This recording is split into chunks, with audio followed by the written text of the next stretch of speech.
This is the podcast where we ask one question and dive in with a guest expert on a range of topics affecting performance athletes today, like racism, gender inequity, sex abuse and prevention, nutrition, psychology, and of course, dance medicine and science. My name is Bree Zabrowski, co founder and CEO of Apollo Performance Wear, here with my fabulous friend and co host, Melissa McDaniel Grisham, entrepreneur, social justice advocate, and dance educator. She's the founder of Turning Point Dance Creations. Always happy to be here with you, Melissa. Happy Friday. Happy Friday.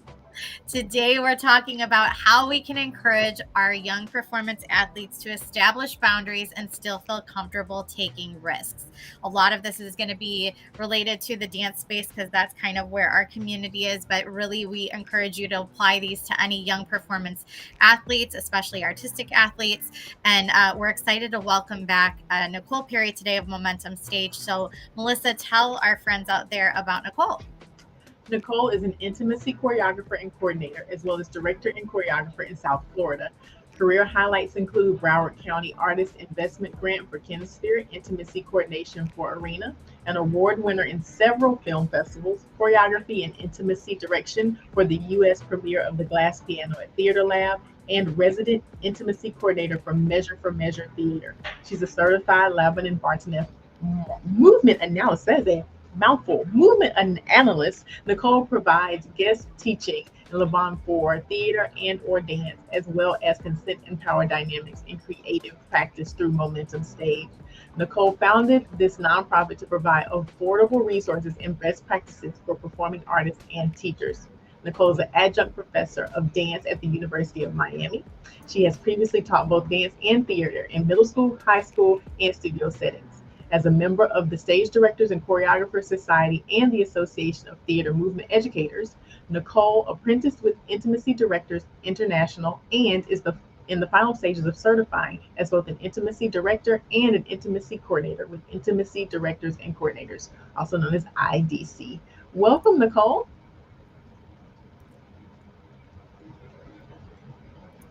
Oh, we had you muted, Nicole. I don't know what happened. Go ahead. Sorry. Okay. Thank you so much. I realized I should have sent you an updated bio from the last time I was on. I'm sure you have done a number of different things since then. You're constantly on the move. So we will definitely get an updated bio for your next appearance on the show. But thank you so much for joining us again. Thank you for having me again. I'm really excited to be back. What do you think it is about setting boundaries? Because today we're talking about boundaries and risk taking and kind of getting that balance between the two. So, what do you think it is about setting boundaries that is so challenging for people, especially young performance athletes, and the challenge for them to implement and understand throughout their lives how to do it with ease? Yeah, well, it's hard for adults to do, so it's no wonder it's hard for young people to do. I think the biggest challenge is that they don't even know that they can, or that it's appropriate to, because young people are in school where they're told, sit down, sit still, be quiet, listen to the teacher, do what you're told.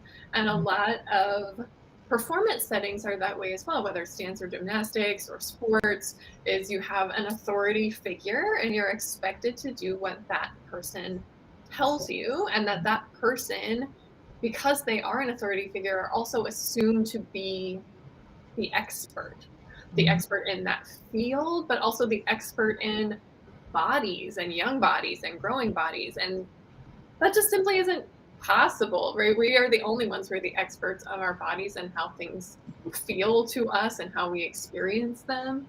So it's really being in a place where you can have boundaries because you know that you can and that's appropriate to, and then being in a place that will accept you as a young person having boundaries and hold those with respect. Yeah, there's a lot there. I have a lot of questions on this, but I know we're going to get to it all today. So I want to jump right in. Let's start with the why. Why is it important for performance athletes, especially young performance athletes, to establish boundaries in their training and competitive space as well? I think the first one is because we're training them in the field with the idea that they're going on to do this whether it's at college or as a career, that they're going to be continuing with this pursuit. We're not training performance athletes for a one-time thing. Yes, we have that goal as well, but we're thinking sustainably and longevity. Long term, yeah. So in order for young people to actually make it to that long term, they have to have boundaries and protective space. Otherwise, they're going to get injured, they're going to burn out, they're going to experience that thing that we see, particularly, I think, in dancers when they transition from like high school to college, or that late high school period when they're like, I'm just done. It's been taking over my life for all of these years. And like, now that I get this chance for a break, or I get this chance to make a choice, I'm done. And that's not a great investment choice, right? For like parents and teachers and all of that. But it doesn't really support them in learning how to be in this field as a professional, or even just how to be a healthy adult who can have conversations with other adults about, this is working for me and this isn't working for me. Yeah, thank you. And I think what you heard there was a collective groan, and everybody that's watching in a collective, because everybody knows that feeling about the kids getting burnt out and fried as they get older. So this is definitely a conversation we all need to be really listening to and understanding. And before we go on, in the context of this conversation, explain very briefly boundaries in terms of this combo that we're having today. What are we referring to when we say boundaries? Yeah, boundaries is, I'm so glad you asked that, because that's a word that gets thrown around a lot, and we don't actually ever define it. So the definition, I have a couple different definitions that I really like. One comes from my friend Nigel Poulton, who's a certified intimacy director in Australia. And Nigel says it's like a fork in the road. Anytime we have to have a conversation about where do we go from here, we could proceed this way, we could proceed that way. How do we want to move forward? That's actually a boundary. And I love that idea of like a boundary being a choice and a way to move forward. The boundaries are not walls, stops. It's, we want to go somewhere. So how do we get there? To do that. And Prentice Hemphill, who's a somatic therapist and educator and has a podcast as well, says boundaries are the way that I can love you and me simultaneously. And I love to adapt that a little bit. It's like, boundaries are the place where you and I can work together well and respectfully and with care simultaneously. So that stigma of boundaries mean you're a difficult person to work with. It's not that. It's that you want to work, you want to do the work, but you want to do so in a way that's protecting your peace, your safety, the health and wellness of your own person and being, as well as the person that you're working with or the people you're working with. Would you agree? Exactly. And I also think of boundaries as like, if I want to be myself, this is how I can do this thing, right? Yeah. If I do it this way, I'm actually not going to be me anymore. Maybe I'll be physically less me because I think I'll get injured. Maybe I'll be emotionally less me because I've been harmed by this. If I want to be the authentic me, this is a place where I have to make a choice, and this is the way that that's going to be true. Yeah, I think the biggest thing, even with me sitting here, is like the connotation with boundaries is difficult, and it doesn't need to be that. So I'm really excited to explore that with you today. What are the risks that performance athletes face if they don't establish those boundaries, if they don't set those parameters? What does that look like? We've touched on that a little bit, just with like longevity and burnout. That is a risk. There's just physical risk that can happen. If we're pushing too hard, too far, too fast, too much, there can be injuries, overstretching, overdoing, stress, repetitive things that happen, right? But then there's also, I think, an emotional piece to it of when we don't listen to ourselves and our boundaries, that we start to train ourselves to not listen to ourselves and our boundaries, which then begins to affect every other part of our lives where we need to assert ourselves and our boundaries, whether that is in our performance world or in our relationships or anything that we just start to train our body to shut it down and not do that. And I think dancers and a lot of performance athletes already do that in some places where we're like, dance through the pain, the show must go on. And we're already starting to push that threshold down of like, it'll be okay, I can do one more time, I can do one more show, I can dance on a broken foot, right? Yeah. And the same thing happens to our emotional health. Yeah. Thank you. Absolutely. I know you touched a little bit on how boundaries are. You're the only one who can determine what your boundaries are. You're the only one who can determine what it feels like to you and your body. And with that being so individualized, how can we as coaches, dance educators, teachers, and parents help our young athletes identify what their boundaries are? Because I might say, hey, this is a boundary to a young person because that's what I feel is a boundary, but that might not be theirs. Yeah, absolutely. I think that's a really important teaching opportunity, is to help students understand that there is such a big zone of growth and learning, that we have a spot, I call it the confidence zone, where it's like, I'm confident doing this thing. I can go on stage and do this thing right now. Right? Whatever that is, like, that's my confidence zone. And it's always our goal as performance athletes to be in that zone, or as close to that zone as I can possibly get, right? But that's where I want to be. And so that means that sometimes I have to do some learning to be able to get there. Mm-hmm. And I call that the stretch zone. And if we think of it like performance athletes, as we stretch, whenever we stretch, we're uncomfortable. If you were actually comfortable in it, you wouldn't be stretching, right? That's really the point of a stretch, is to be uncomfortable, because it's actually like ripping those muscle fibers apart so that they grow back differently. And so that the next time that stretch in that spot is our comfort zone and we can go a little bit further. And we continue to do those stretches because, one, we know that they're safe for us. And two, we feel like whatever comes after that is worth the discomfort now. We're willing to be uncomfortable because we know that we're not unsafe, and we're willing to be uncomfortable because we want the payoff. We want what comes after. So I think helping students see, like, where are you really confident? What are the things that you're ready to do? What are the things that you're learning, that you're stretching, that you're growing? And then we have this zone that I call the risk zone. And there are some things that we do that are just inherently risky. Like if you're going to do an aerial or you're going to be lifted, those are inherently risky because of what they are. Sure. But we can still get to a point of confidence with them because we've rehearsed them however many times, or we learned how to do it on a mat or with a spotter. So we can still get to that sense of, I'm confident in doing this risky thing because I've had my needs met. I've had time to rehearse. I've had the spotter. I've had the mat. We've done it before, and I feel like this is going to work. And then we have this zone that I call the boundary zone. And this is where it's not going to be a thing. And for some people, those things that some folks feel are a stretch are boundaries. And for some people, the things that are boundaries are stretches.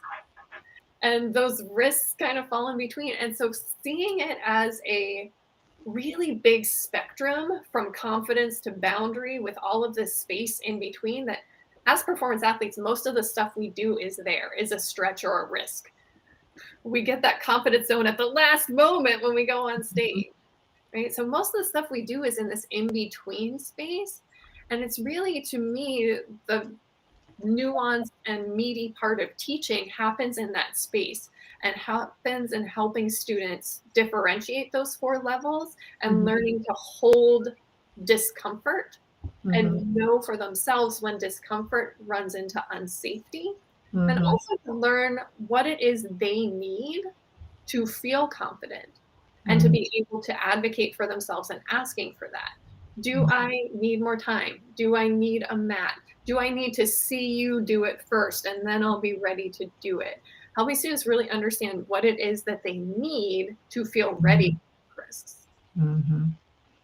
Can things move from one zone to the other, Nicole? So is it possible for something to move? I mean, the boundary zone seems like a pretty stringent place, but can you then get into an environment where you're like, you know what, that was a boundary for me, but in this environment with these people, with these these things in place, maybe that's not a boundary for me anymore. Maybe it's a risk. That's a great point. Boundaries shift and change as we grow.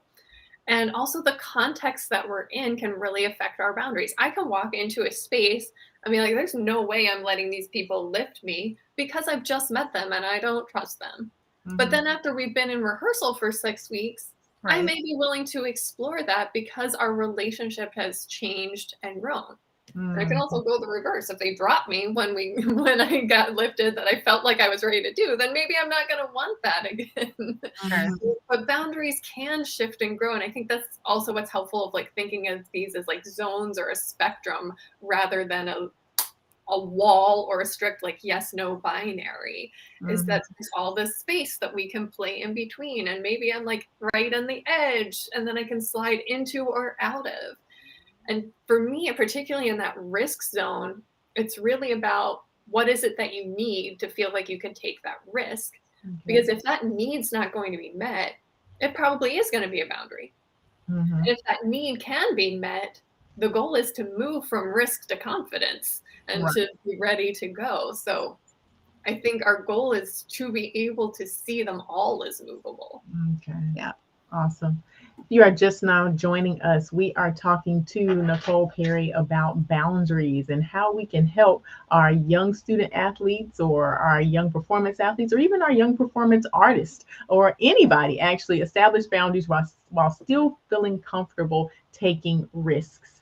You can catch this episode from the beginning on YouTube at Apollo Performance or at TP Dance Creations. It's also not too late to join us now. We got a lot of show in front of us, so invite your friends to watch and share and drop your comments, and then you can go back and watch the beginning a little bit later.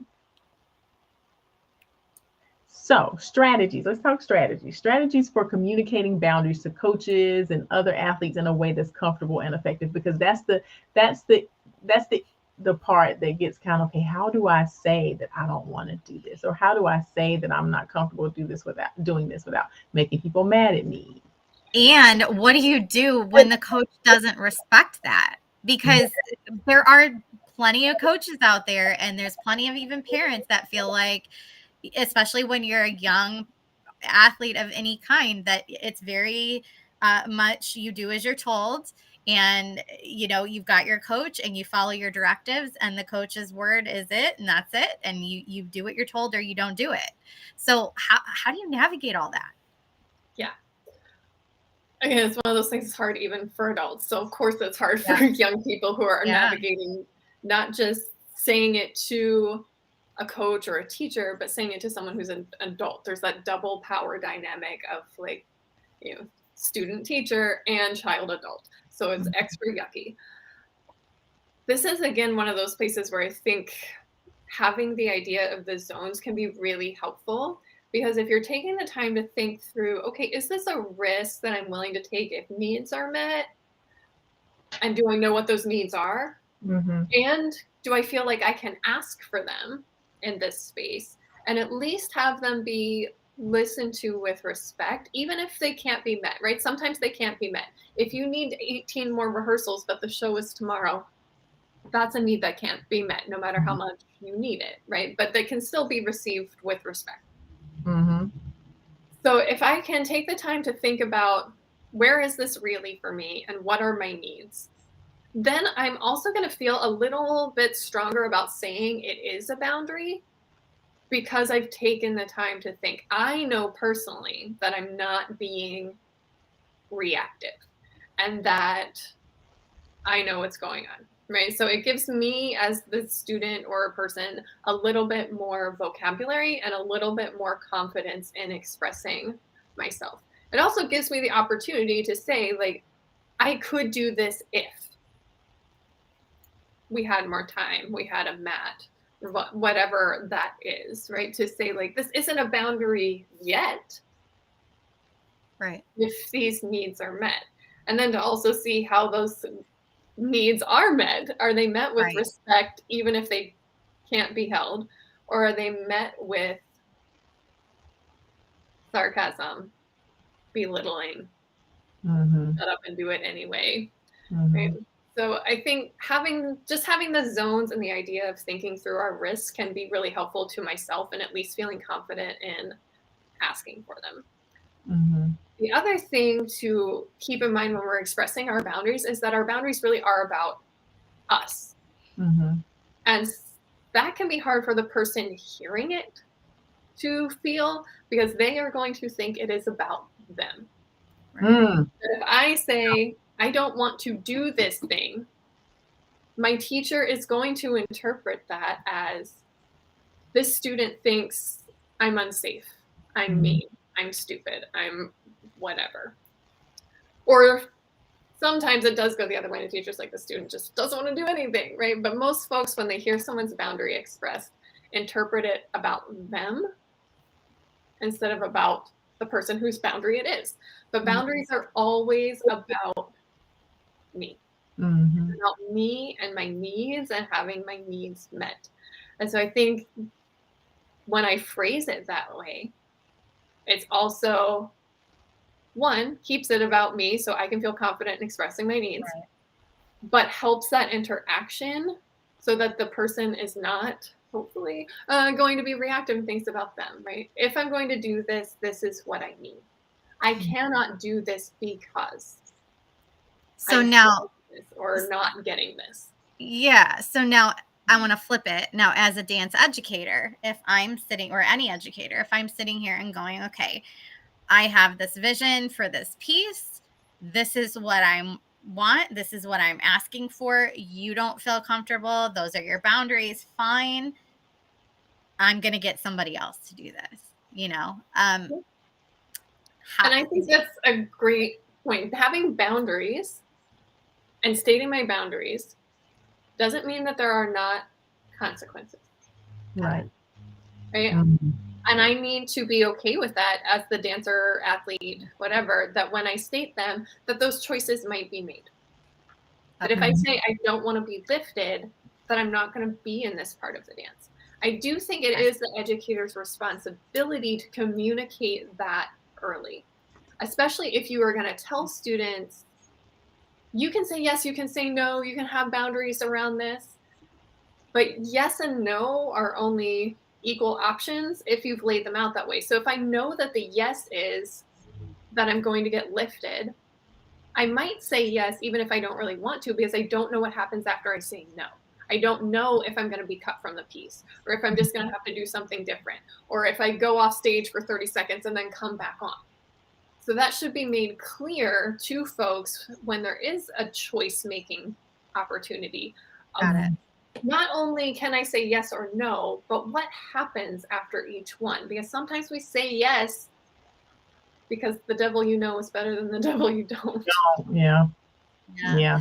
But then, so then if I'm that educator, right, and I'm that student, then if I these are my boundaries, okay, we're going to get somebody else to do it. Okay, I'm thinking of a better way to say this. Erase that. Sometimes as an educator, you know your students, you know what they're capable of, and you know when they've got more in the tank, right? So if somebody says, okay, no, these are my boundaries, and you think, okay, I know you can do this. Is it ever okay to try to push and pull that out of them? Or is the boundary clear? They've communicated that, whether you agree with it or not, you know, because I can think of scenarios where I've had students and I'm like, they can do this. They're scared, but they can do this. And I know they can do this. Do you push and uch them along, or do you respect that, and whether you like it or not? That's why I created this resource, because I think it's so helpful to be able to think about that risk zone. Because as an educator, I should not be asking them to give up their boundaries or negotiate on their boundaries. Right. But I can ask clarifying questions especially if I think like, okay, they're just scared. Mm-hmm. Yes. Then I can be like, what are the needs that I'm thinking of that I could meet or that they might be experiencing that I can ask some questions around, right? Is there a world in which this is available to you if I provide a mat, if I provide a spotter, if we do this really, really slow for the next 2 weeks and we don't even try it in the dance until week 3? Whatever those things are, I think that's where it's helpful for the teachers and the students to be able to think about confidence and stretches and risks and boundaries, because sometimes the student comes to you with needs, but sometimes you have to come back to them and be like, I could meet these needs if this is what's going on. Yeah. If you're trying to get more information about what is the boundary, right? Sometimes saying like, I don't want to be lifted, cool. Yeah. But it actually is helpful for us to know if you don't want to be lifted today, if you don't want to be lifted because you're super afraid of heights and you're never going to want to be lifted, right? Or if you don't just want to be lifted today because you feel a little nauseous, or you don't want to be lifted because you don't know these people yet, but maybe after a few more rehearsals, things will feel different. So I think asking clarifying questions is totally appropriate, as long as they are asked around how can I meet your needs rather than how can I get you to change your mind. Mm-hmm. Oh. Got it. Okay. It's all in how it's phrased. Okay. Because I'm sitting here going, oh man, I've done some bad. But I mean, I have asked those, what are you afraid of? What's wrong? What's going on? And trying to get to the understanding of where this is coming from. That's okay. This is Beyond the Steps podcast, everybody. If you're just tuning in, my name is Bree Zabrowski, here with Melissa McDaniel Grisham and Nicole Perry, and we're talking about how we can encourage our young performance athletes to establish boundaries and still feel comfortable in taking risks. Those are two, it's a muddy area. So we're going to clear that up today. We've already had some really great conversations. And again, if you have not joined us from the beginning, it's not too late. Keep watching. Go back to the beginning of this episode to watch it in its entirety. You can also find this and all of our episodes available on YouTube, Facebook, and Instagram at Apollo Performance and TP Dance Creations. Make sure you smash that subscribe button and like and share so that we can get this message out to our communities and spread the word. So I want to talk now about how we can encourage performance athletes to learn to trust their own instincts and make decisions that align with their personal boundaries. And again, this is really tough for me because even I know with my own kids, they're 7 and 10, they'll dig their heels in that no. And, you just know that they've got more in them, that if they just try it, it's not going to be so scary. So it's that push and pull. How can they learn to trust and versus pushing themselves a little bit harder? Yeah. I think differentiating that like stretch, and when I teach this to students, when I teach them these 4 zones, we actually like do a stretch. I tell them, do your favorite stretch when we're introducing this zone. Do your favorite stretch. And then I said, like, are you comfortable?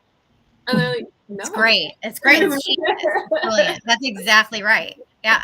Right. And just letting them realize that like they're not comfortable all the time. And as performers, we do stuff all the time that is not comfortable. Yeah. But we feel safe because it's been taught to us. We've had time to rehearse it. We want what comes after. And so really laying that out and letting them experience it in their bodies, and also just that experience of discomfort and understanding really what discomfort feels like in my body, and knowing that it's different from unsafety.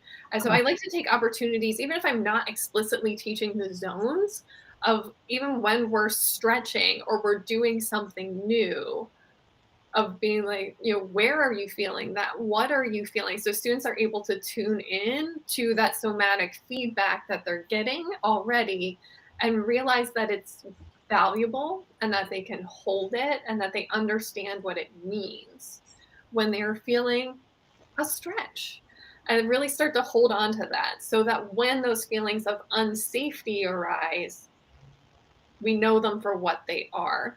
And when those feelings of discomfort arise, we know them for what they are and go, yeah, it's uncomfortable because it's new, or it's uncomfortable because it's hard. But that doesn't mean I'm not safe. Same. Right. Yeah. Now, same question applies sort of, but for coaches and parents to help their young performance athletes recognize and manage their fears and anxieties related to boundaries and risk taking. Yeah. I think a lot of coaches and teachers fear that, like, if we say students can say no, they will do nothing. Right. Yeah, Like, totally. they I would will agree with be. you. Yes. 100%. It's like permission for them to just sit. Right. Yeah. Which is not typically Right. the case for the folks that we're talking about, right? The folks that have chosen to take this, the folks that are on competition teams and want to win, right? Like, that's not really the case. So I think it's a fear that coaches and teachers have that we need to go, why do I have that fear? Because that's not who these students and athletes have proven themselves to be, right? They're here putting in the work. So I also need to trust that they are going to put in the work, and that if they are articulating needs, that they are needs. And I think that's what's helpful about that risk zone idea, and about, like, what are needs that can be met to take this risk, and if they're not met, then it's a boundary. The idea of that risk zone is a dialogue. Hey, coach, this is what I need. Can you do this for me? Yes? Cool, let's do it. No? Okay, now it's a boundary. The idea of the risk zone is not to, like, sit there forever and be like, I don't know, it's kind of scary. Right. The idea of the risk zone is to be able to move one way or the other. It's Nigel's fork in the road, right? That I'm able to go one way or the other. What's hard for everyone, student, coach, teacher, athlete, all of it, is that we actually have to have a conversation at that point. And none of us are used to having those conversations in calm, Right. clear, compassionate ways. We're used to the adult in the room saying, do this thing, and the child in the room doing the thing, and nobody gets to have any feelings about it. It's just what's happening. Yeah. I mean, that's how the entire culture is set up. I mean, it is. Yeah. And students are experiencing that not only in performance spaces, but like I said before, like in school, sometimes in religious settings, sometimes in home settings, right? They're being told really constantly, children do what adults say. Yeah. And so to give them an opportunity to express a need, to have a boundary, the first time a teacher or coach gives them that opportunity, they're not going to believe them. And it has nothing to do with the teacher or coach not being compassionate or not wanting to really support them, and everything to do with the society saying, do the thing the adult said. Right? It's like, it's going to take time. Even I was teaching middle school. The last time I taught middle school was 2021. And it took them the whole fall semester to actually believe me when there were choices, that they could make choices, and that choices weren't going to be wrong. They were just going to be their choices for the moment. It took the whole fall semester to get there, because I was new to them. They were new to me. Every other teacher in their life was not telling them that. Right. It took the whole fall semester for them to know that in this space, I can make a choice and have it heard and respected and celebrated at these times. And I also don't give choices all the time. Like, you don't come into ballet class and I'm like, do you want to do ballet today? No, that's not a choice. That's the situation we've agreed to by being in this space together. We have all agreed that ballet is the thing that we're doing. And therefore, there are certain expectations around doing ballet. I'm going to start with the bar. I'm going to go to the center. I'm going to go across the floor. I'm going to wear ballet slippers. I'm going to pull my hair back. Whatever those situations are, we've agreed to them by being in the space. And I also try to make that really clear to students. it's a management theory called the law of the situation by Murray Parker Pullen. But I always say this is the situation in which we find ourselves. We are in ballet class.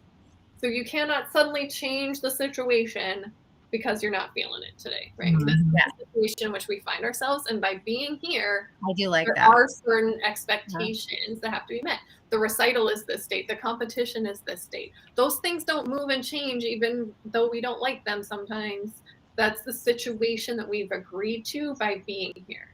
But that doesn't mean that I can't give you a choice around being lifted in a piece or receiving corrective touch. I can still give you choices around those things, but the situation as a whole is where we are. It's what we're doing. It's how we got here. Yeah. So this is kind of abstract, so it might take me a little bit to get through the idea. But do you think that the idea of boundaries becomes a crutch or a tool sometimes? And I'm gonna liken it to respect. So the last maybe 10 years or so, this word of the teacher disrespected me, she disrespected me, they disrespected me, that was so disrespectful, and that has become a synonym for I got a correction. Or the teacher said, don't be late to my class again, or said, put your hair up, your hair is supposed to be back. Damn, she disrespected me. Like that is, I cannot tell you how many times I have gotten a parent email or a parent thing like, well, you're being disrespectful to my kid, or you have to earn respect. If you want respect, you got to give respect. And so I just wonder if we're getting close to or in this space where it's like, you know what, I don't want to do said thing. I've agreed to be in this situation, like you said, but I don't want to do that part of it. Yeah. So I'm going to say, this is my boundary. Yeah. And now we're here. I feel I totally am in line with you on this. This is where I struggle for sure. Yeah. I think this is the really hard gray part of all of this for teachers and students, right? Yeah. Is saying, okay, are they pushing back against the situation that they've agreed to, right? Like if pulling a hair up is just one of the rules of the studio, of the class, of the whatever, that's the situation you've agreed to by being there. It has nothing to do with me as the teacher. It has nothing to do with you as the student. It is the place where we are. That's the rule. That's the expectation. Yeah. This is what's happening. Yeah. Right? It's not personal. It's actually quite depersonalized, I guess is the word, because it's coming from the institution or the structure, right? And the teacher is setting the structure for the class even before they meet the students. So they're not saying the structure for the class being like, I know this is really going to piss them off if I tell them to put their hair up, right? Like they've set that up ahead of time before they even know who's in the room and what their hair issues are. So they've already taken care of that. So it's really about the structure. And so then, like, no, you are choosing to personalize something that is entirely structural. And you can choose to do that, but it's making things unpleasant for everyone. Right? Got it. So there's that part of it of like, are they pushing back against that? When they're saying like, I'm not going to do this thing, excuse me, let me get some water. I'm not going to do this thing because it's a boundary. As a teacher, I first have to go, okay, am I feeling, because I'm taking it personally, in which case I need to take a breath, breathe and pivot and just see like what is going on there. Can I address this as a structural issue that's like not disrespectful at all, but just the situation in which we're in, and they need to learn to see that. That's a life skill that we as teachers provide, is like, when is something an interpersonal relationship issue we can address together, and when is something the world that either we can burn it down and start again, like, okay, let's figure out how to do that, or we can accept that this is the structure that we're a part of for this time frame, right? And deal. So I think none of this is easy for teachers, and it takes a lot of reflection, and it takes a lot of time and a lot of commitment to like, yes, I want to teach in this way that allows students to have to practice their agency every time they're in my room, even if that means I'm going to get activated when they say no. Even if that means I'm going to have to do more work to think of alternatives for when they don't want corrective touch or they don't want to be lifted or whatever. Even if that means I'm going to have a lot of weird, hard conversations about, actually, it's just because this is ballet class and that's what we have agreed to in ballet class. Doesn't mean we can't have the conversation too around like, why do we have hair up in ballet class? Like, why is that a thing, right? We can have those conversations, and sometimes that's all folks need. I think most times when folks are saying, this is a boundary for me, what they are saying is, I don't feel safe. And if they're saying, I don't feel safe, as an educator, it really is my responsibility to create a space where people are safe. Yeah. So if they're feeling unsafe in my space, is it a need that I can meet? Then I should be finding ways to do that. If it is not a need that I can meet, how do I keep them in my space and engaged so that they're still involved in the situation we all agreed to be here, but that they don't have to do the thing that feels unsafe? Because if someone is feeling unsafe, they're going into fight, flight, or freeze, which is a trauma response, and then they're not learning. Because when we're in a trauma response, we're focused on how to survive. And so there's no energy left to learn. So if they're not learning, I'm not teaching. So what are we doing here? Right. Yeah. Right. I know we have to go to homework really soon, but Nicole, what are your thoughts on, we talk about the situation we have found ourselves in, or situation we've agreed to be in. And there are a lot of dance educators, a lot of dancers, a lot of people who feel like the situation as far as dance that we find ourselves in is one where boundaries are not a thing.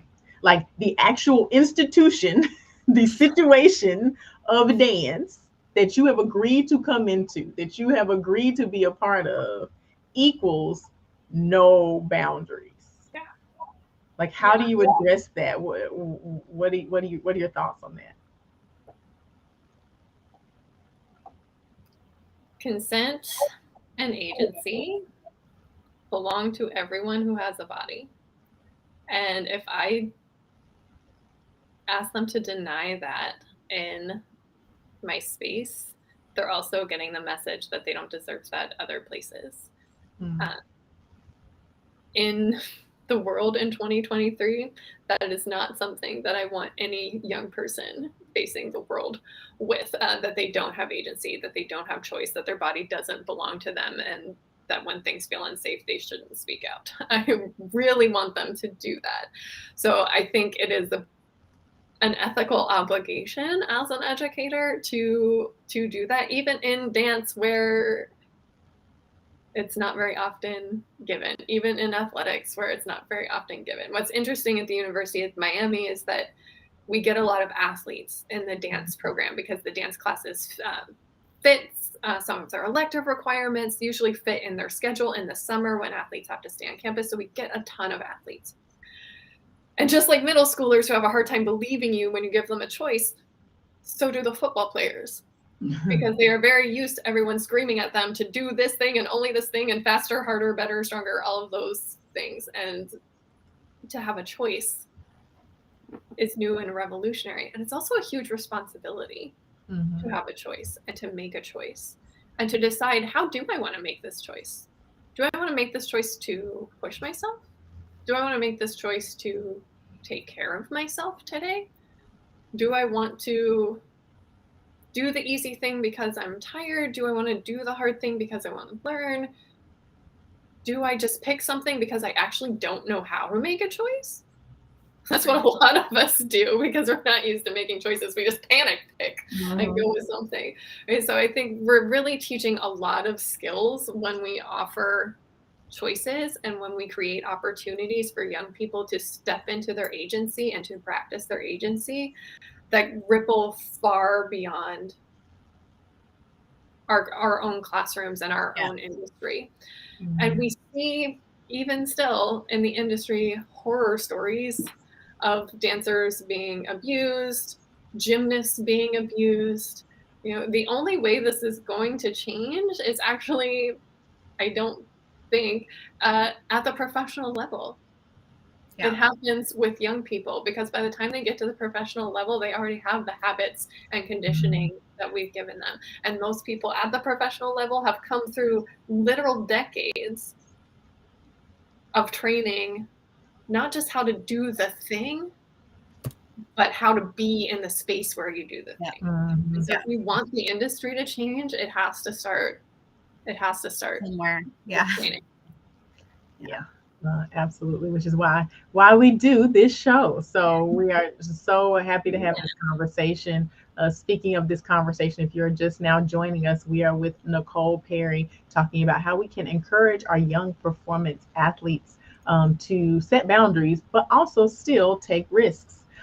We are nearing the end of our show, but if you'd like to watch it from the beginning, you can find it on YouTube at Apollo Performance or at TP Dance Creations. Also, the links are in our bio, links in the bios on Instagram to get to them, and they're also on Facebook at both of those handles. So please make sure that you go and check this episode out from the beginning. Hit the subscribe button, like, share, and make sure you comment because we want to know what you think.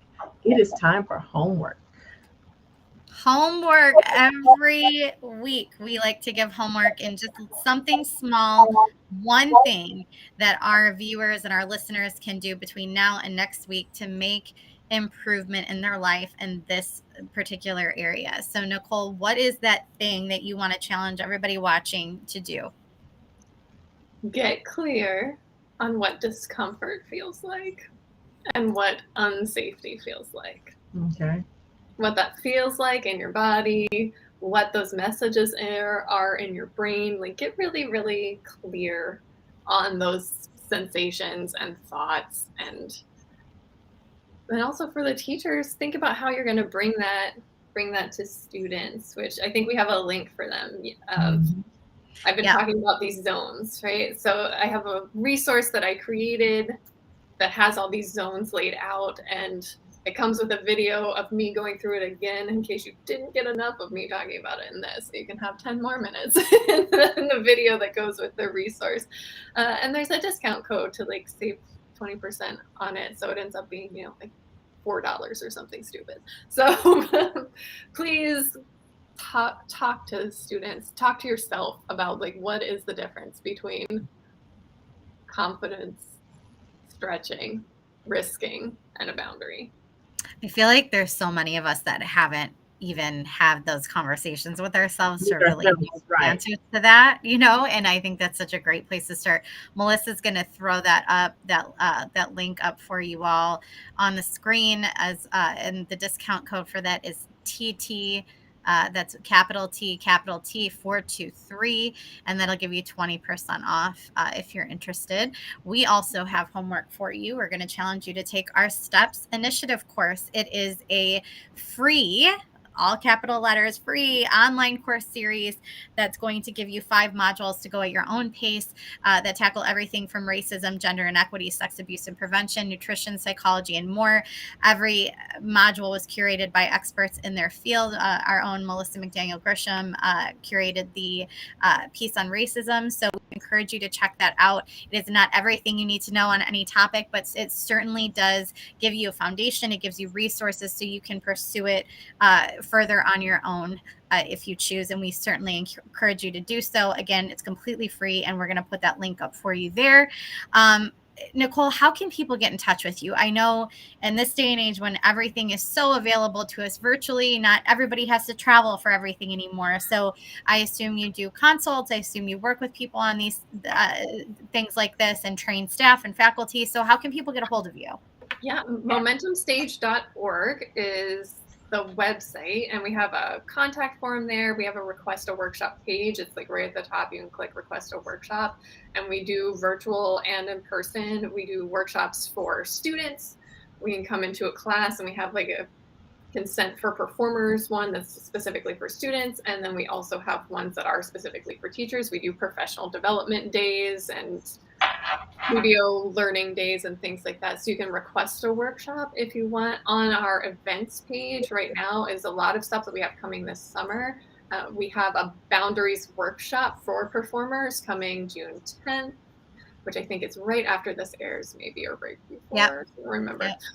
And we have a pedagogy course that goes over power, consent, and trauma-informed movement pedagogy. And then we have 4 discussions this summer that are my favorite thing that we do at Momentum. They're called Creating Change Conversations, and we do them every summer. May is race and representation in the arts. June is LGBTQIA artists. July is neurodiversity and disability in the arts. And then August is the educators edition, where a bunch of teachers get together and talk about how all of those topics are showing up in their classroom before we go back to school. Wow, that's fantastic. I didn't see another thing I didn't know you did. That's wonderful. Yeah, check out our events page over there. Yeah, I love that. Thank you for all the work you're doing for our community, and thank you for being here today. We always learn little things every week, and this was a big one. Just understanding this topic more is so important, and one I don't think that we talk about enough, or there's not a big enough spotlight on it. So we certainly appreciate you coming and educating all of us on this today. Thank you so much for having me. Yes, it's an absolute pleasure. Can't wait to have you back. Thank you, viewers, for watching. I hope you found as much from this, got as much from the show as we did. Can't wait to have Nicole back. Thank you, Bree, for being on this journey with me for now 3 seasons, about to end and be season 4. Oh my gosh, I can't even believe it. And we're turning this into a podcast. So you will be able to catch all 3 seasons at the place where you get your podcast from. So please be on the lookout for that over the summer. Next Friday, we will be joined by Dr. Nasira Cooley to talk about the part that nutrition plays in healing and recovery from injury. So we hope that you can join us for that show. Please share this episode. Like I said before, if you're watching us on YouTube, make sure you subscribe. If you're watching us on any platform, make sure you like, share, and comment, because we want to know what you think. Do your homework. Nicole has given you some amazing homework, some super important homework. So make sure you do that. And until we see you next Friday, please continue your journey beyond the steps. Bye-bye, everyone. Bye.